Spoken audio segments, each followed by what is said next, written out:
Bonjour, je suis Puck, bienvenue sur ma chaîne YouTube avec comme première vidéo un peu expérimentale pour moi une petite rétrospective à l'occasion des soldes d'été Steam ce mois de juin 2025 sur quelques jeux en évitant les plus connus pour limiter la quantité qui valent vraiment le coup, ceux qui m'ont fait me dire à ce prix là je les rachèterais bien. On commence dans les 90% de remise par Spiritfarer.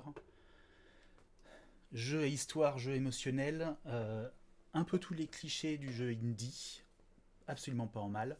C'est mignon, c'est facile à appréhender, c'est assez riche malgré tout, et ça vaut le coup pour un prix aussi ridicule que moins de 3 euros.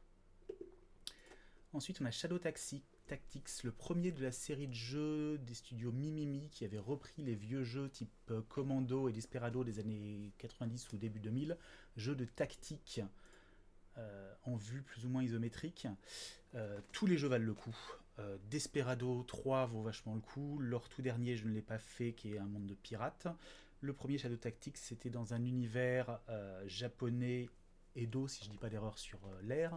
En tout cas, pour quiconque aime les jeux tactiques lents et cérébraux, avec un peu d'histoire par-dessus, ça vaut le coup. On a ensuite Where the Water Tastes Like Wine, un jeu indé narratif à petit budget qui parle du grand roman américain, du mythe fondateur américain, de la musique folklorique, de l'old time et du blues. Euh, pour les amateurs de Kerouac, mais pas que, parce qu'on peut trouver Kerouac très cliché et très surfait et apprécier le jeu. C'est peu de gameplay, beaucoup d'ambiance, et ça vaut d'être découvert pour moins de 2 euros. On a ensuite Her Story. On a beaucoup parlé de Sam Barlow avec Immortality récemment. Son premier gros jeu mis en avant, c'était Her Story, qui est à...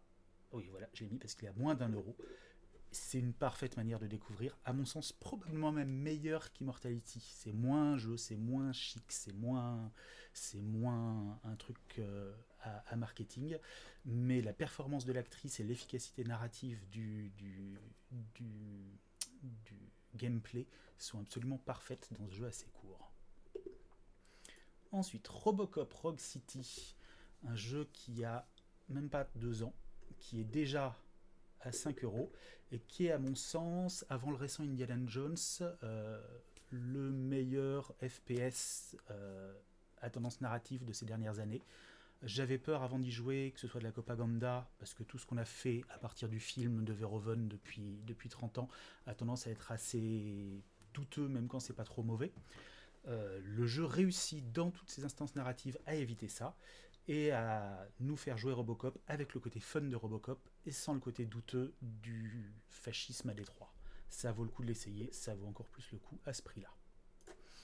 On a ensuite Pony Island, le jeu du créateur d'Inscription qui a eu beaucoup de succès ces dernières années.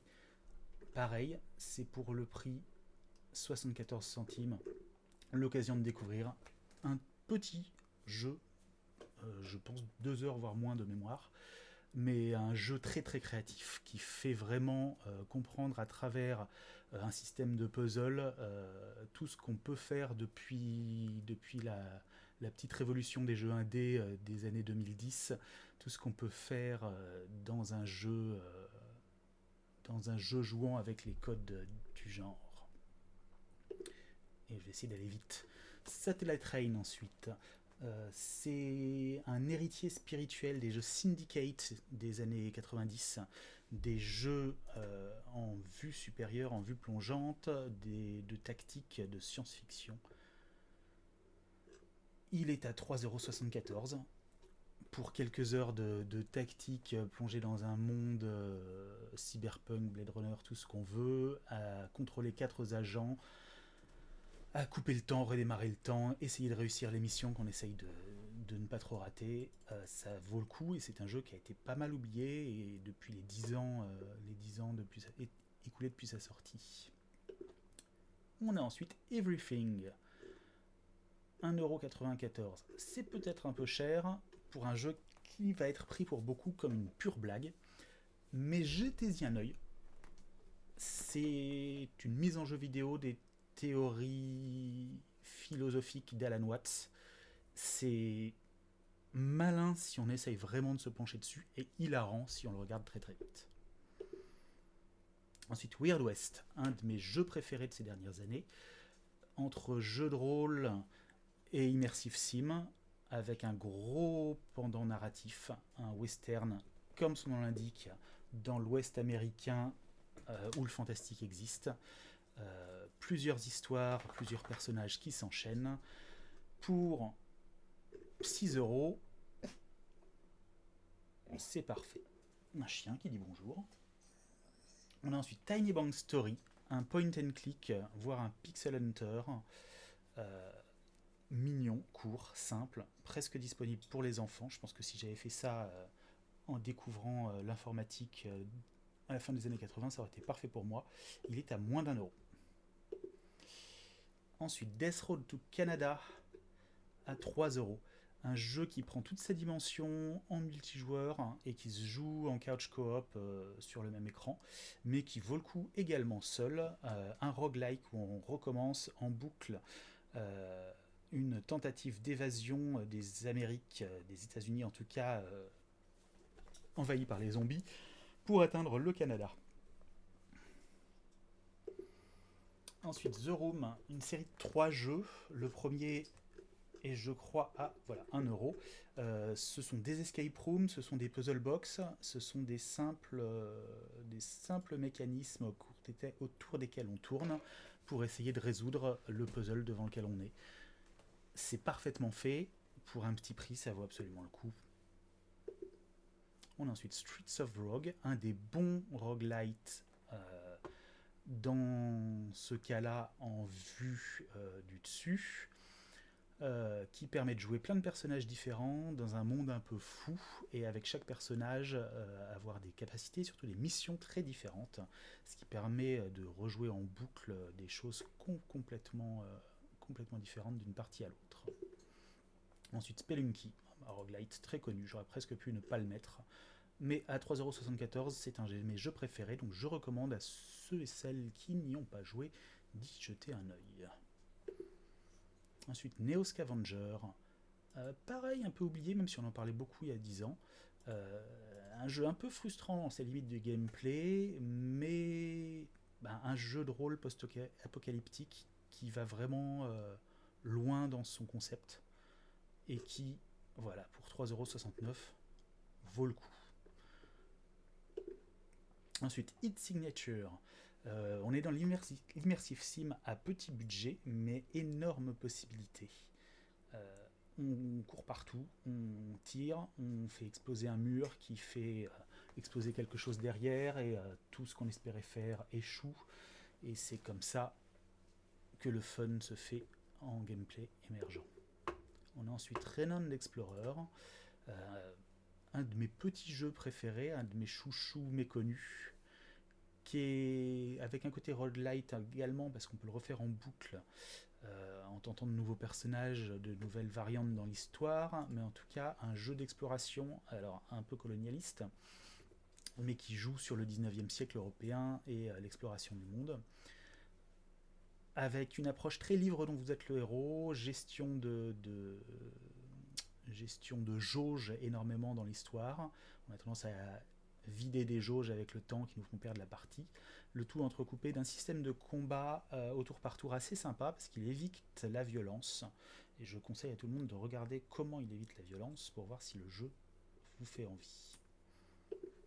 On a ensuite Devil Daggers, un micro-jeu pour fans de FPS, en particulier dans le genre Quake.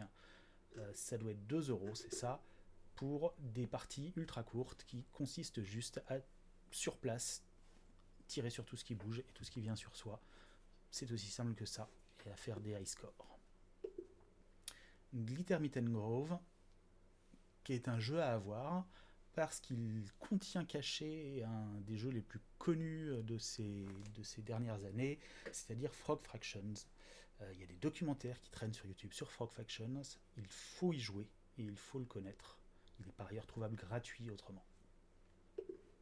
On a ensuite The Sexy Brutal, un jeu narratif d'enquête, ou mystère ou puzzle, qui était passé assez inaperçu à sa sortie, qui est quand même 2000 reviews de nos jours, qui donc joue sur un mystère dans une maison où un meurtre a été commis et où le temps, une boucle temporelle, est le centre du gameplay.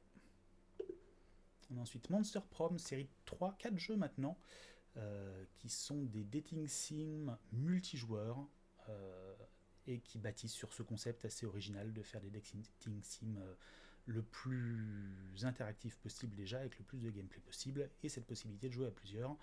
Le premier est en ce moment à 3€, ça vaut le coup d'être essayé, surtout si on est plusieurs. Ensuite, Curious Expedition 2, dans le même genre que Run Explorer. On est dans un 19e siècle un peu fantasmé, un peu Tintin, avec tout ce que ça risque de tendance coloniale, et avec tout ce que ça permet de fantastique et de livres dont vous êtes le héros. On explore le monde, on a, comme dans le jeu que j'ai déjà cité, Run Explorer, des combats, des jauges à gérer pour ne pas exploser ses aventuriers et ne pas exhauster ses aventures et ses ressources. Qu'est-ce qu'on a ensuite? Rollerdrome, à un peu moins de 8€, qui est une sorte de Tony Hawk croisé avec du combat à la troisième personne, croisé avec du roller derby. Un jeu défouloir et un jeu performance avec un style graphique parfaitement maîtrisé et assez unique, qui, pareil, vaut le coup d'être au moins découvert pour ceux qui l'auraient raté. Ensuite, Méga Mosaïque et son jumeau Proverbs, qui sont tous les deux à des très bas prix, 2€, qui peuvent faire passer des dizaines d'heures sur des, comme on le voit ici, des immenses solitaires, qui permettent, c'est un petit bonus, de découvrir les dessins au fur et à mesure, qui sont juste des versions modernes du démineur de Windows en cliquant de mine en mine, on perd son temps de travail. Underrail ensuite, un long, énorme, un peu fastidieux mais captivant RPG en vue isométrique à la Fallout 1 et 2, vraiment pour amateurs de ce genre de jeu qui veulent perdre des dizaines d'heures pour pas cher. C'est seulement 4,43€. On a ensuite Jupiter L, une adaptation d'un vrai roguelike et pas light, le Doom Roguelite, qui était un mod et qui est dans cette version, l'édition Steam. J'ai personnellement quelques réserves sur le style graphique qui m'inspire pas, mais à part ça, mécaniquement, je trouve que c'est un jeu absolument parfait. C'est du tour par tour, au sens où le monde bouge quand on bouge. On peut bouger d'un cran, on peut tirer une balle, et tout se passe en même temps. Et c'est du tour par tour qui peut aller à toute vitesse, parce que rien ne nous empêche d'appuyer en boucle pour faire les choses à la vitesse que l'on veut, comme on le voit sur la vidéo qui s'affiche. Il est à seulement 6,29€, et moi qui joue peu au jeu, j'ai plus de 100 heures dessus. Ensuite, En Garde, petit jeu récent que j'ai mis, parce que il est pas mal soldé, à, je crois, 50%, non, 70%, 6€. C'est un jeu court, de quelques heures, mais un système de contrôle de combat en troisième personne parfaitement fait. C'est fun, c'est frais, ça va à toute vitesse. L'histoire est rigolote, ça vaut le coup à ce prix-là. Ensuite, West of Loathing, un des rares RPG comiques à vraiment fonctionner. Le style graphique est unique, l'humour Monty Python et compagnie marche. C'est pas vulgaire, c'est pas répétitif, ça marche vraiment bien. Ensuite, on a Circus électrique, un jeu de combat tactique à tendance. Comment s'appelait ce jeu très connu, un jeu dont j'oublie le nom, qui correspond à ce look. Et qui donc demande de gérer un cirque le jour et d'affronter la nuit une sorte de pègre fantastique et fantasmé d'un Londres victorien steampunk. The Friends of Ringo Ishikawa, un jeu d'adolescence dans un Japon un peu fantasmé nouvelle vague, qui demande de gérer son petit personnage et de faire sa petite vie et de vivre sa dernière année de lycée. On peut fumer des clopes, on peut se bagarrer, on peut aller en cours et lire des bouquins au CDI. Ensuite, on a Earth Defense. J'ai choisi le 4,1 qui, de ceux que j'ai pu voir ou tester, me semble le meilleur. Qui est l'accomplissement total du n'importe quoi d'un jeu de combat à la troisième personne. Des milliers d'aliens insectiformes, des mechas, des Godzilla, et nous tout seuls avec nos quelques compagnons d'IA pour combattre tout ça, détruire le monde autour, exploser au lance-roquettes le moindre bâtiment. S'il y a un jeu qui réussit ce genre de fantasme de joueurs, c'est vraiment celui-ci. On a ensuite Blood West. Je vais redire les mots immersifs. Sim, c'est un FPS western. Je vais aussi redire les mots Weird West parce que ça y correspond. C'est du western fantastique. C'est très lent, c'est très méthodique. Ça demande de faire très attention à des ennemis qui vont nous tuer très facilement et essayer de les avoir avant qu'ils ne nous tuent. Et c'est dans le genre FPS un des jeux avec lesquels j'ai pris le plus de plaisir ces dernières années. On a ensuite Unheard, qui est une sorte de jeu de détective ASMR. On a un plan, on a une bande son qui correspond aux événements d'un crime, et on doit localiser sur ce petit plan où se passent les choses, qui sont les personnages qui parlent, essayer de comprendre et de démêler l'intrigue à coup de petites enquêtes comme ça. Il est en général à un prix ridicule, c'est ça, soldé à 2,27€. Alors malheureusement pas de VF, ça vaut le coup de travailler l'anglais. C'est vraiment un gameplay unique, parfaitement maîtrisé. Ensuite, Sovereign Syndicate, c'est pour les gens qui, amateurs de RPG après Disco Elysium, voulaient d'autres jeux inspirés. Alors il y a moins de moyens, il y a moins de réussite.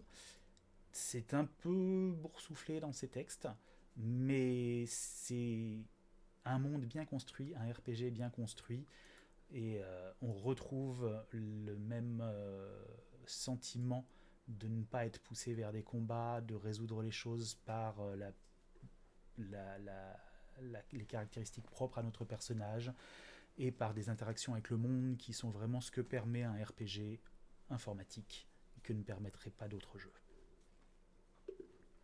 On a ensuite Kenshi, un jeu qui approche de ses 10 ans, parce qu'il a été, je crois, en early access avant, qui est le RPG à gameplay émergent. C'est dur, c'est ardu. Ça demande de regarder des vidéos YouTube pour être compris, mais c'est aussi assez gratifiant quand on y arrive. Donc ça vaut le coup d'y jeter un œil. Je ne vais pas en parler plus, juste préciser qu'à 10€, c'est une centaine d'heures pour moi qui suis, comme je le disais, quelqu'un qui joue assez peu longtemps au jeu. On a ensuite Lovers in Dangerous Space Time, un jeu qui me semble assez méconnu, qui vaut particulièrement le coup à plusieurs, sur un canapé. J'appelais ça jeu de couple, jeu de coop pour les couples. On contrôle un vaisseau, on contrôle la manière dont il tire, rien ne va jamais comme on veut, et c'est parfait pour s'amuser sur un canapé. Ensuite, j'ai mis, malgré le fait qu'il soit assez connu quand même de nos jours, pour 20€, je pense que Workers and Resources Soviet Republic est largement le meilleur city builder disponible de nos jours. Et pour le coup, je ne vais pas dire que c'est trop compliqué, je ne vais pas dire qu'il faut regarder des vidéos YouTube, ça peut être fait, mais il est étrangement plus accessible qu'il n'en a l'air. On va tout foirer, c'est clair, mais moins vite qu'on ne le craindrait, et avec plus de plaisir à apprendre. Ensuite, Pentiment, très connu, on en a beaucoup parlé, mais j'en fais la pub depuis qu'il est sorti, parce qu'il reste quand même moins connu que beaucoup d'autres jeux. C'est le nom de la rose en jeu vidéo. C'est une petite leçon de comment utiliser l'histoire pour écrire une histoire, et c'est un des 3 ou 4 meilleurs jeux d'enquête informatique, avec Obra Dinn, avec Unheard que j'ai cité. Voilà, il faut absolument y jeter un œil. On a ensuite Space Engine, qui n'est pas vraiment un jeu, qui est une simulation de l'univers aussi détaillée que possible et aussi réaliste que possible, et qui permet de se balader comme on le souhaite, d'aller voir des planètes, d'aller voir d'immenses galaxies. C'est un créateur de fond d'écran et de screenshots absolument parfait. C'est pas forcément donné à 17 €, mais c'est quelque chose de complètement unique, sur lequel on peut passer des dizaines et des dizaines d'heures sans s'en rendre compte, pour apprendre plein de choses en faisant des allers-retours sur Wikipédia à côté. Ensuite, Scald, j'ai aucune idée de la prononciation, jeu de 2024, assez récent, un RPG à l'ancienne, qui évoque des dungeon crawlers des années 80, des Ultima, des jeux de ce genre-là. On se déplace case par case et tour par tour, les combats de même bien sûr. C'est absolument parfaitement maîtrisé, c'est aussi assez court, je dirais moins de 10 heures, mais du coup ça dépasse pas le nécessaire possible avec son gameplay. C'est un jeu avec lequel j'ai pris énormément de plaisir, et franchement je le conseillais déjà à 20 €. Je croyais qu'il était à 20 €, donc 15, mais à 9 €, à n'importe quoi en dessous de 10, ça vaut absolument. Project Zomboid, ensuite, très connu. Je le cite à chaque fois, parce que je pense qu'il faut rappeler que quand il est en solde à 13 €, pour un jeu qui est rarement plus soldé dans la mesure où il est en early access interminable, ça vaut absolument le coup. L'early access interminable n'est pas un frein, dans la mesure où c'est plus un témoignage de l'engagement de ces développeurs à toujours continuer de développer. On peut considérer qu'une version 1.0 a été dépassée depuis longtemps. Pareil, c'est un jeu qui peut se jouer assez facilement pendant une centaine d'heures, même pour quelqu'un qui passe peu de temps sur les jeux. On a ensuite, en approchant de la fin, Tactical Breach Wizards, qui a même pas un an, qui est donc relativement cher, mais qui est à sa plus grosse solde, et je pense qu'à 13 € ça vaut le coup. C'est un jeu écrit avec beaucoup de finesse, très malin, très drôle, sans faute de ton dans son humour, le tout par-dessus de la tactique au tour par tour à la XCOM. Ça vaut le coup à ce prix-là. Ça vaudra le coup à 10 € plus tard, mais ça vaut déjà le coup de dépenser quelques euros. Ensuite, Fallen Aces, que je signale parce qu'il est soldé à 10 €, mais comme c'est un jeu par Early Access dont le prix grimpe en fonction de ses mises à jour, c'est la première fois qu'il revient, je crois, à son prix de lancement qui était de 10 €. Et c'est un des meilleurs, j'en ai déjà cité quelques-uns, mais un des meilleurs FPS auxquels j'ai joué ces dernières années. C'est drôle, c'est bien écrit, le style visuel est créatif et évoque des Dick Tracy et ce genre de choses, hein, que ce soit du comics, du roman pulp, hein, ou des vieux films noirs. Et ça marche absolument parfaitement. Il y a à peu près 5-6 heures de gameplay pour l'instant, peut-être même un peu plus déjà. Ça vaut le coup. Et enfin, je termine avec The Root Trees Are Dead, un jeu tout récent puisqu'il est de 2025, pas encore énormément soldé, mais bon, déjà à 15,60 au lieu de 19,50 pour ce qui pour l'instant est mon jeu préféré de l'année. Une enquête, un puzzle, un mystère, un jeu de détective ou un point and click, dans lequel on est un spécialiste de généalogie, utilisant Internet, les journaux, toutes les sources possibles, pour recréer l'arbre généalogique d'une famille et démêler les mystères qui se cachent dans leur vie. Voilà, c'est tout ce que j'avais en faisant un petit tour sur SteamDB, principalement pour tester la mise en place d'OBS que je viens de finir, tester la caméra, tester le micro. Donc j'espère qu'on me pardonnera mon amateurisme si je décide finalement, après l'avoir revu, de mettre cette vidéo sur YouTube. Lysistrata, la chienne, me demande une sortie de toute façon. Est-ce que tu peux montrer ta tête, Lysistrata? Non, je pense que tu es invisible. Voilà, je souhaite donc à tout le monde de bien profiter de ces soldes, de bien trouver des jeux à son compte, et passez une très bonne journée.